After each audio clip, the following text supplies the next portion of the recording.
বন্ধুরা, মহারাষ্ট্রে একটা মেয়েকে তার বাবা এবং কাকা দুজনে মিলে মেয়েকে বিয়ের মণ্ডপ থেকে উঠিয়ে নিয়ে একটা জঙ্গলের মধ্যে নিয়ে গিয়ে তাকে প্রথমে দড়ি দিয়ে ফাঁস দিয়ে মেরে ফেলে। তারপর তাকে পুড়িয়ে তার পুরানো ছাইগুলো বাড়িতে নিয়ে আসে, কিন্তু পরিবার কিছুই বলেনি। চলুন বন্ধুরা, একটা মেয়েকে কেন তার বাবা ও কাকা এভাবে মেরে ফেললো, কিন্তু পরিবারের একজনও কিছু বলেনি। চলুন বন্ধুরা, আমরা সবাই মিলে জানি এবং শুনি সেই সত্য ঘটনা সম্পর্কে। বন্ধুরা, এখানে ঘটনাটি ঘটে 13ই ডিসেম্বর মহারাষ্ট্রে জানলা জেলার পিরপিপাল একটা গ্রামে। এখানে যার মৃত্যু হয়েছিল তার নাম ছিল সূর্যকলা। সূর্যকলা সেই পরিবারের একমাত্র মেয়ে। তার বাবা এবং মা, কাকা, জ্যাঠা সবাই উচ্চশিক্ষিত ছিলেন এবং চাকরিও করছিল। তার মেয়ে সূর্যকলা দূর সম্পর্কের একটা আত্মীয়ের সঙ্গে বহুদিন ধরে প্রেম করতে থাকে, কিন্তু সূর্যকলার বাবা এবং মা, তার পরিবারে কেউই জানতো না। হঠাৎ কয়েক বছর প্রেম করার পর সূর্যকলা তার সে দূরের আত্মীয় সে ছেলের সঙ্গে পালিয়ে বিয়ে করে নেয়। যখন সূর্যকলা তার দূর সম্পর্কের আত্মীয়ের সঙ্গে পালিয়ে যায়, তারপর তারা জানতে পারলো যে তাদের মধ্যে অনেকদিন ধরে একটা সম্পর্ক চলছিল। তারপর তার বাবা এবং কাকা সূর্যকলার সঙ্গে ফোনে কন্ট্যাক্ট করার চেষ্টা করছিল। ফোনে যখন সূর্যকলাকে কন্ট্যাক্ট করলো, তখন সূর্যকলা তার বাবা এবং তার পরিবারকে জানায় যে সে দূরের এক আত্মীয়ের সঙ্গে পালিয়ে বিয়ে করে নিয়েছে। এখন যদি তাদের পরিবার মেনে নেয়, তাহলে সূর্যকলা সে বাড়ি ফিরে আসবে, না হলে আসবে না।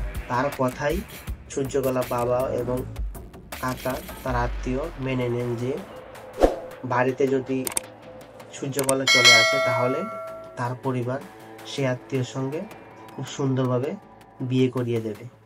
সেই কথা শুনে সূর্যকলা এবং তার সে দূরের আত্মীয় তারা বাড়ি ফিরে আসে। যেদিন বাড়ি ফিরে আসে সেদিনই ছিল বিয়ে।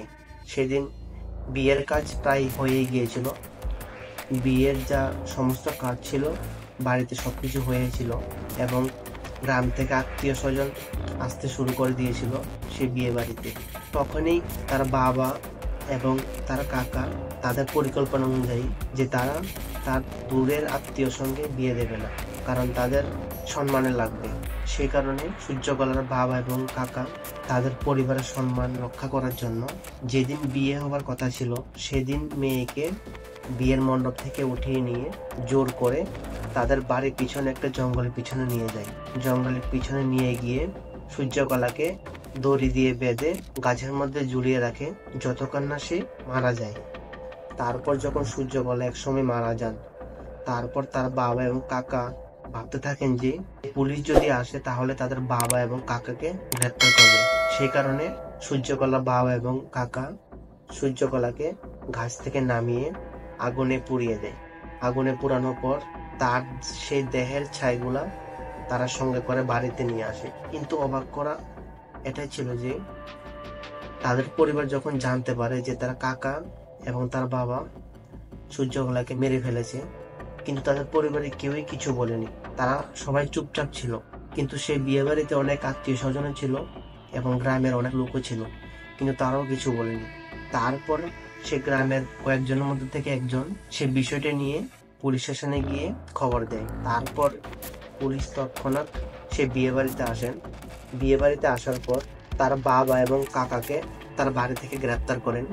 গ্রেপ্তার করার পর তাদেরকে পুলিশ স্টেশনে নিয়ে যাওয়া হয়। পুলিশ স্টেশনে নিয়ে যাওয়ার পর পুলিশ যখন কাকা এবং তার বাবাকে জিজ্ঞাসা করে যে সে কেন তার মেয়েকে বিয়ের মণ্ডপ থেকে উঠিয়ে নিয়ে এভাবে মেরে ফেললো, তারপর তার বাবা এবং কাকা উত্তরে বলল যে তাদের পারিবারিক সম্মানের জন্য তারা এই কাজটা করেছে, কারণ তারা কখনো চায়নি যে তাদের দূরের আত্মীয়ের সঙ্গে তাদের মেয়ের বিয়ে হোক।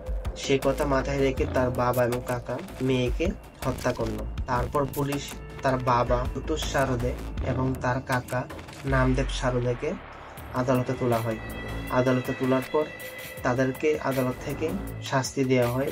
সেজন্য বলি বন্ধুরা, সুস্থ থাকুন, ভালো থাকুন, সতর্ক থাকুন। আবার দেখা হচ্ছে আর একটা নতুন ভিডিও।